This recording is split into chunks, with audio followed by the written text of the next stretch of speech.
Assalamualaikum warahmatullahi wabarakatuh. Bismillah, alhamdulillah, wassalatu wassalamu ala rasulillah wa ala alihi wa sahbihi wa mawalah. La hawla wa la quwata illa billah ma ba'd. Qala Allah ta'ala fil Qur'anil Karim.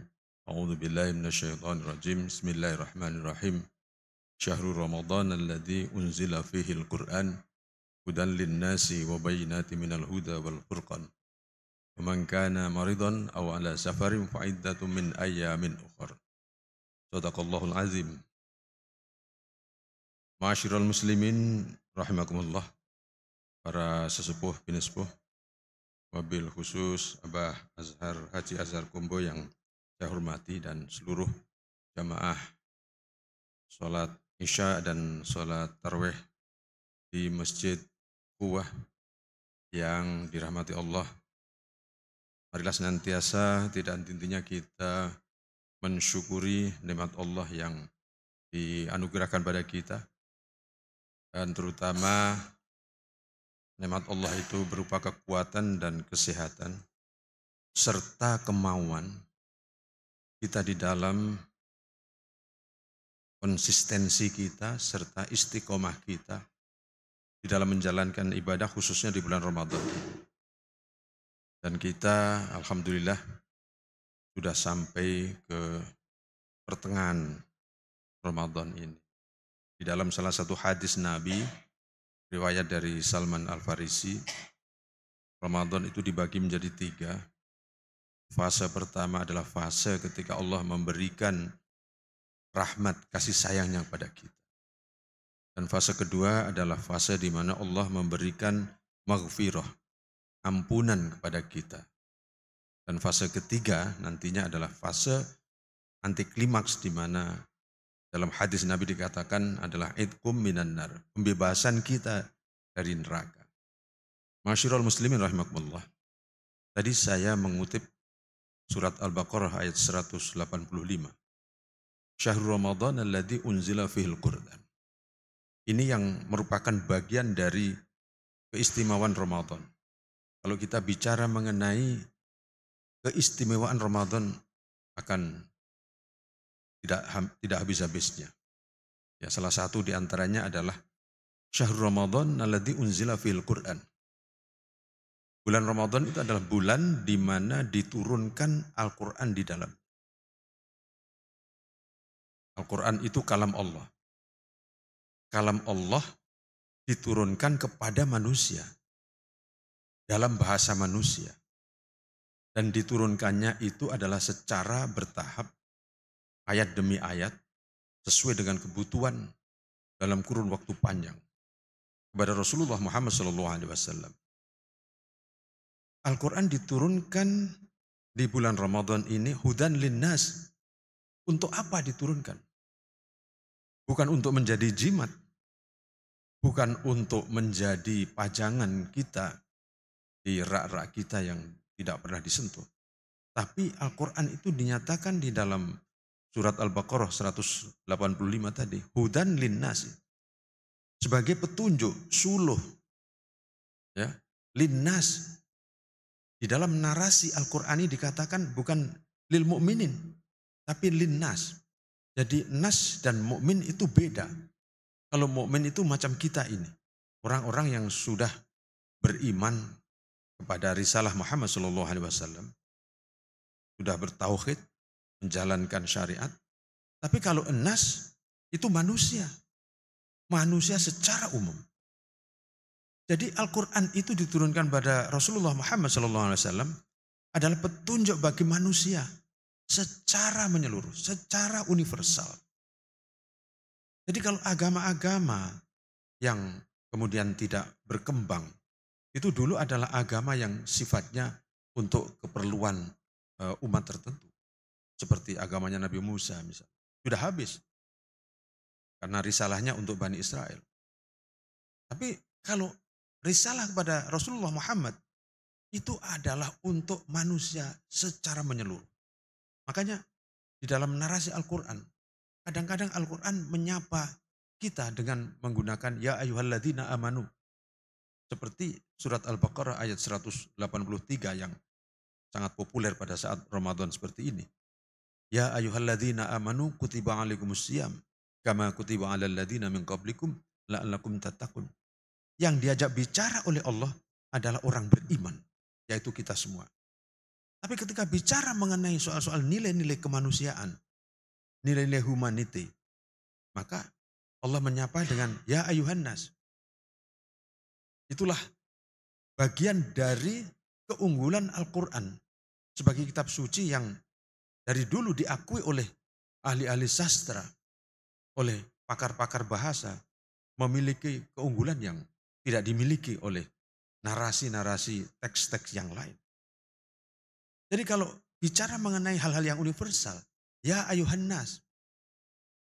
Di dalam surat Al-Hujurat dikatakan, Inna khalaqnakum min dzakarin wa untha. Sesungguhnya aku menciptakan kau dari jenis laki-laki dan perempuan. Wa ja'alnakum syu'uban wa qabaila. Dan aku jadikan engkau berkelompok-kelompok, bersuku-suku, berbangsa-bangsa.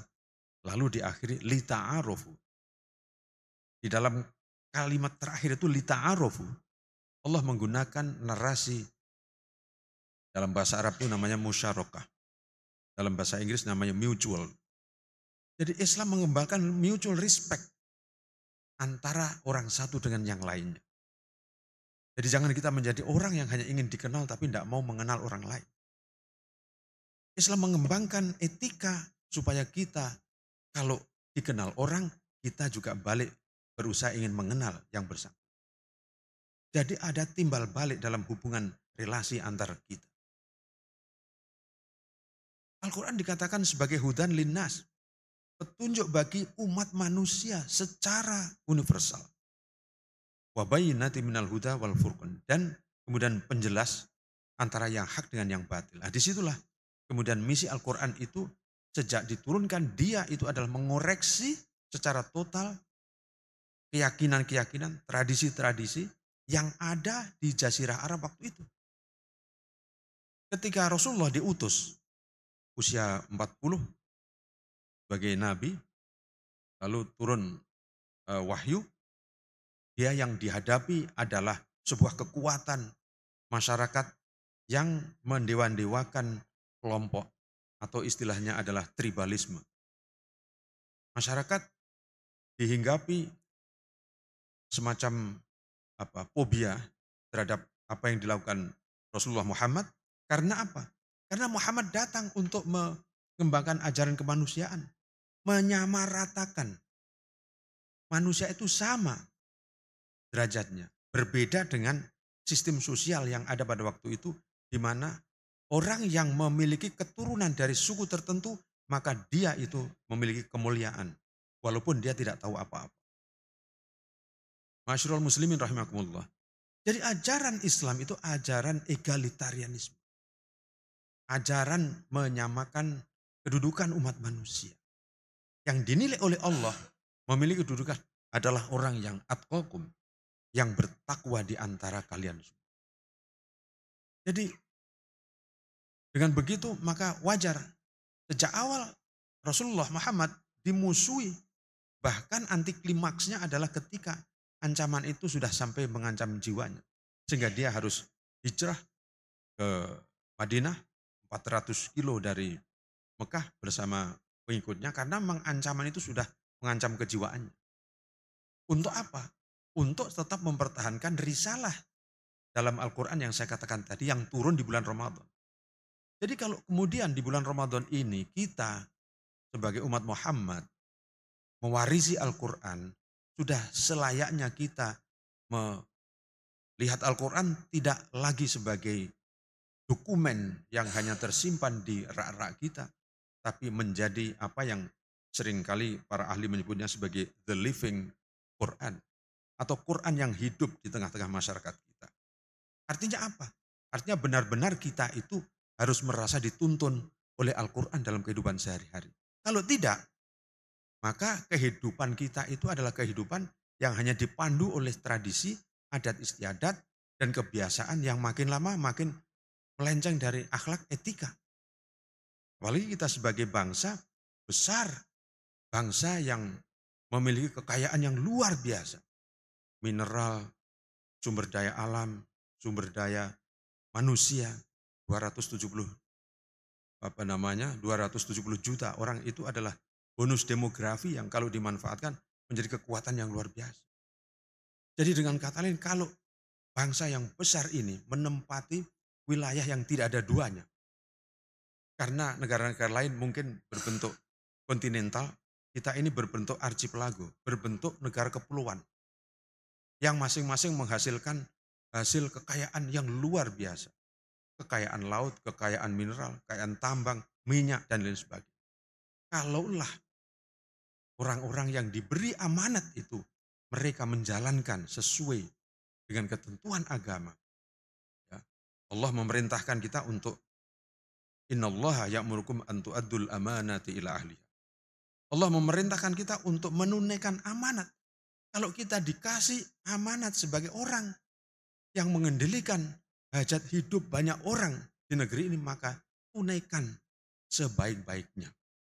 Apalagi kalau hajat hidup itu berupa pangan, minyak, gas bumi, dan lain sebagainya.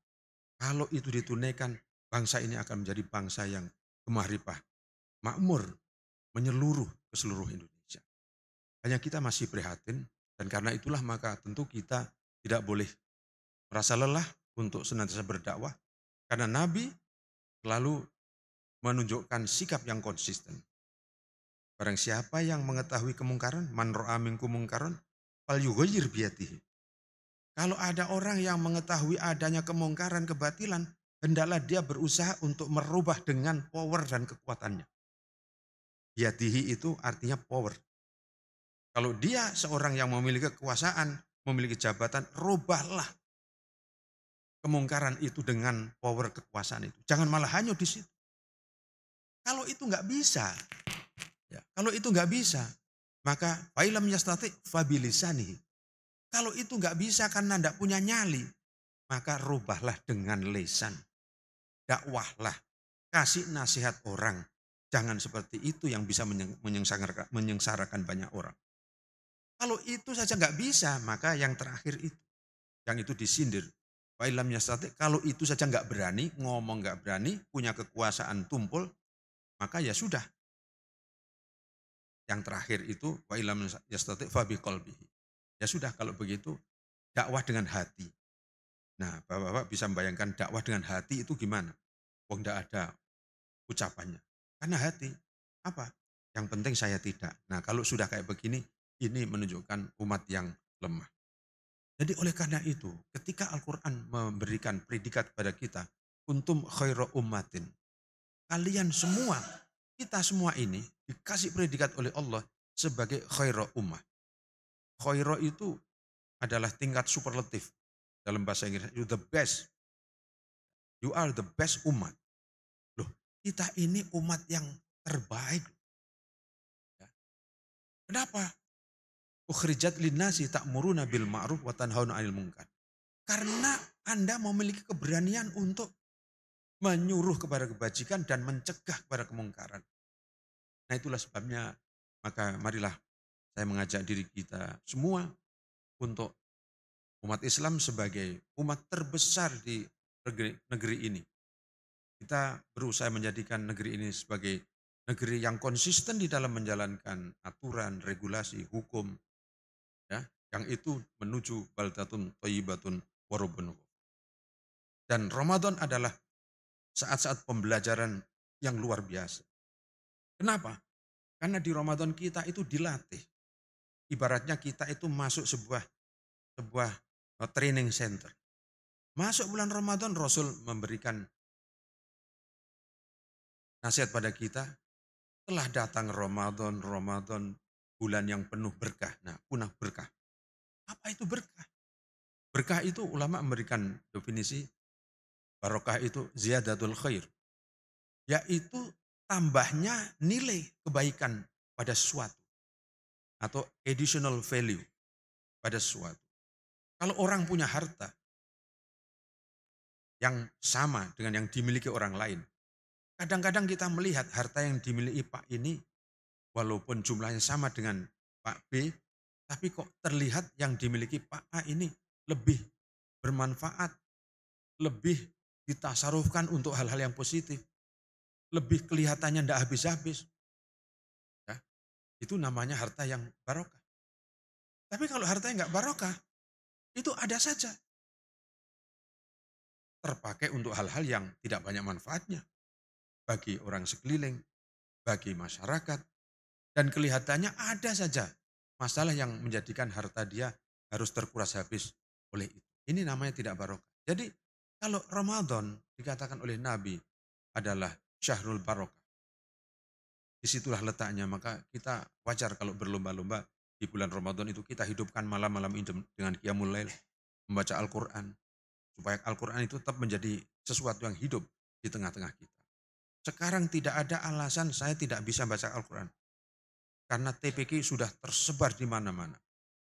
Anak-anak kita itu, ya, anak-anak kita, cucu-cucu kita itu karena TPQ sudah tersebar di mana-mana di Indonesia kita ini. Alhamdulillah. Jadi pemberantasan huruf Al-Quran itu sedemikian masif. Lalu yang kedua, pondok tahfidz juga ada di mana-mana. Penghargaan kita terhadap mereka-mereka yang hafal Al-Quran juga luar biasa. Dan bahkan kori-kori kita kalau sudah bertanding di arena internasional juga mendapatkan pengakuan dari berbagai negara. Itulah kita. Jadi korinya luar biasa, ya, anak-anak kita itu masih membaca Al-Quran. Jumlah jemaah haji kita itu adalah terbanyak di dunia. 221.000 jamaah kita itu jamaah terbesar di dunia. Ya, kalau di Saudi itu kalau ke sana sedikit itu ketemu jamaah haji kita. Ke sana sedikit ketemu jamaah haji kita. Jamaahnya terbesar, negaranya juga termasuk negara besar, muslimnya terbesar. Tapi kenapa masih banyak juga penyimpangan yang terjadi di negeri ini? Jadi itulah kalau kita bisa dakwah, bisa dari satuan-satuan kecil, lalu kemudian kita perluas kesadaran betapa pentingnya kita konsisten dengan apa yang diwariskan oleh Rasulullah SAW, yaitu Al-Quran yang menjadi petunjuk bagi kita. Dzalikal kitabul la raiba fi. Di surat-surat awal dari Al-Baqarah, itulah kitab la raiba fi. Tidak ada keraguan di dalamnya, hudan lil muttaqin. Sebagai petunjuk, lagi-lagi sebagai petunjuk bagi orang-orang yang takwa, yaitu kita semua itu. Jadi karena itu, marilah kita budayakan Al-Quran itu dalam kehidupan sehari-hari, sekuat mungkin kita atau semampu kita untuk membaca Al-Quran dalam rangka untuk melestarikan, untuk menjadikan Al-Quran itu hidup di tengah-tengah kita. Kalau kita dianjurkan one day one juz, alhamdulillah, satu hari satu juz. Atau one week one juz, alhamdulillah, masih alhamdulillah. Tapi jangan sampai one day one ayat. Nah, kalau one day one ayat itu kok kemudian kelihatannya kok agak terlalu. Apalagi one ayat itu dipilih ayat yang paling pendek, awal surat Al-Baqarah. Alif lam mim, shadaqallahul azim. Ya, tolong diteruskan. Ya. Karena apa? Karena orang baca Al-Quran itu, agama menghargai kita per huruf, Pak. Jadi kalau kita misalnya jadi orang yang minimalis, saya tidak bisa kalau membaca Quran yang panjang-panjang. Bisanya apa? Yang pendek-pendek. Alif lam mim. Itu harganya sudah 3. Alif sendiri, lam sendiri, mim sendiri. Nah, kalau sudah dihargai 3, jangan milih yang pendek lagi. Ya udah kalau begitu saya tak milih yang pendek lagi. Bismillahirrahmanirrahim. Nun. Karena ada Quran yang dimulai dengan satu huruf nun. Wah, kalau ini terlalu pelit. Jadi jadikan Ramadan kita sebagai bulan berkah, bulan di mana kita itu harus lestarikan Al-Quran, dan bulan latihan sabar. Nah itu, latihan sabar. Jadi jangan sampai ada kata-kata begini di tengah-tengah masyarakat. Saya sudah habis kesabarannya. Oh, tidak ada. Dalam etika Islam tidak ada istilah saya sudah habis kesabarannya. Loh, kita sudah dilatih Ramadan. Mulai fajar sampai dengan maghrib tiba itu kita sabar untuk tidak makan. Masih mendingan kita puasa di Indonesia ini hanya 14 jam. Masih mendingan. Saya pernah puasa di negeri Belanda itu bukan 14 jam, sampai 19 sampai 20 jam. Karena apa? Karena kalau puasa jatuh pada musim summer, musim eh, kemarau, itu kita jam 2 malam itu sudah imsak. Bukanya jam berapa? Jam 10 nanti itu. Karena jam 9 matahari masih tinggi. Nah, tapi suatu saat kalau bulan Desember puasa itu jam 6 kita imsak, lalu jam 3 itu sudah maghrib. Nah, itulah keadilan Allah. Nah, jangan kemudian cari enaknya. Kalau pas musim dingin ikut yang itu, kalau musim panas ikut negara tetangga. Nah, ada yang modelnya begitu. Jadi memang seperti itu. Kalau malah di negara Norwegia itu 20 jam. Karena negara itu terkenal dengan istilah the midnight sun. Midnight sun itu apa? Tidak pernah ada matahari tenggelam. Itu gimana buka kita? Nah, bagi orang yang kemudian tetap konsisten, istiqomah, ya tunggu saat dia tenggelam sebentar, itulah buka. Nanti muncul lagi matahari. Atau kita naik pesawat mau ke Amerika dari Indonesia lewat Korea, kemudian menyusuri Alaska, tidak pernah ketemu malam. Jadi di pesawat itu kita matahari masih terang benderang. Ini bukannya kapan? Sampai di Amerika masih siang dan sudah berganti hari. Terus gimana ini? Ya sudah, Allah itu tidak pernah memberatkan kita. Jadi Allah tidak pernah memberatkan kita dengan beban yang tidak terpikul oleh kita. Sehingga agama jangan dianggap sebagai satu beban yang berat bagi kehidupan kita. Oleh karena itulah maka Ramadan itu penuh berkah. Kalau di hari-hari lain, itu hitungan pahala itu biasa. Likulli hasanatin bi amsyri amthaliha ila sab'i mi'ati dhifin. Setiap kebajikan yang kita lakukan, itu biasanya dibalas 10 kali sampai 700 kali. Ila siam, kecuali puasa, kata Nabi. Nah, puasa berapa kali lipat? Karena orang itu biasanya orientasinya itu orientasi kepada reward. Saya kalau begini itu belasan saya apa? Nah, makanya lalu Al-Quran menjelaskan orang yang gemar infak nanti akan dibalas 700 kali. Mathalul ladhina yunfiquna amwalahum fi sabilillah kamathali habbatin ambatat sab'a sanabila. Ya, perumpamaan orang yang menginfakkan hartanya di jalan Allah seperti panjenengan semua menanam satu biji yang akan tumbuh jadi 7 dilipat gandakan jadi 100. Jadi 700 kali lipat. Maka ketika kita sodakoh, pilihlah uang yang terbesar. Jadi kalau rogoh dompet gitu, mau sodakoh, jangan lama ngambil tapi dipilih yang terkecil, tapi pilihlah yang terbesar. Kalau tidak terbesar, ya yang sedang lah. Jangan dipilih yang terkecil. Karena apa? Karena itu akan dilipat gandakan Allah. Bapak dan saudara-saudara sekalian, demikianlah yang dapat saya sampaikan untuk kuliah 10 menit ya. Kulsum atau kultum ya? Kultum ya? Kulsum ya? Kuliah 10 menit. Biasanya 7 menit, sekarang 10 menit. 10 menit sudah kebelanjur ya. Mohon maaf yang sebesar-besarnya dan saya akhiri. Bila taufiq wal hidayah. Wassalamualaikum warahmatullahi wabarakatuh.